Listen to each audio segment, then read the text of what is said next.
मुंबईहून बेंगळुरूकडे जाणारी नवीन वंदे भारत एक्सप्रेस सुरू करण्यात यावी अशी एकमुखी मागणी सोलापूरकरांनी केली आहे। तिचा मार्ग सोलापूर ऐवजी मिरज, हुबळी, धारवाड असा राहिल्यास सोलापुरे हाय स्पीड रेल्वे विना वंचित राहण्याची शक्यता आहे। सध्याच्या वंदे भारतला भरघोस प्रतिसाद मिळाला आहे।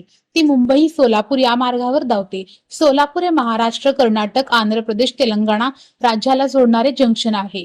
या मार्गाला प्राधान्य देण्याची मागणी केली जात आहे। रेल्वे मंत्रालयातर्फे नवीन वंदे भारतचा मार्ग व वेळ अद्याप जाहीर झालेली नाही। वंदे भारत एक्सप्रेस करिता जिल्ह्यातील खासदार, आमदारांसह लोकप्रतिनिधींनी व सामाजिक संघटनांनी रेल्वे मंत्रालयाकडे पाठपुरावा करण्याची गरज आहे। सदरची वंदे भारत एक्सप्रेस मुंबई, पुणे, सोलापूर, कलबुर्गी, बेंगळुरू किंवा मुंबई, पुणे, सोलापूर, वाडी, यशवंतपूर मार्गे सुरू करण्याची मागणी जोर धरीत आहे। सदर गाडी सुरू झाल्यास सोलापूरच्या विकासाला आणखीन गती मिळेल अशी अपेक्षा व्यक्त करण्यात येत आहे।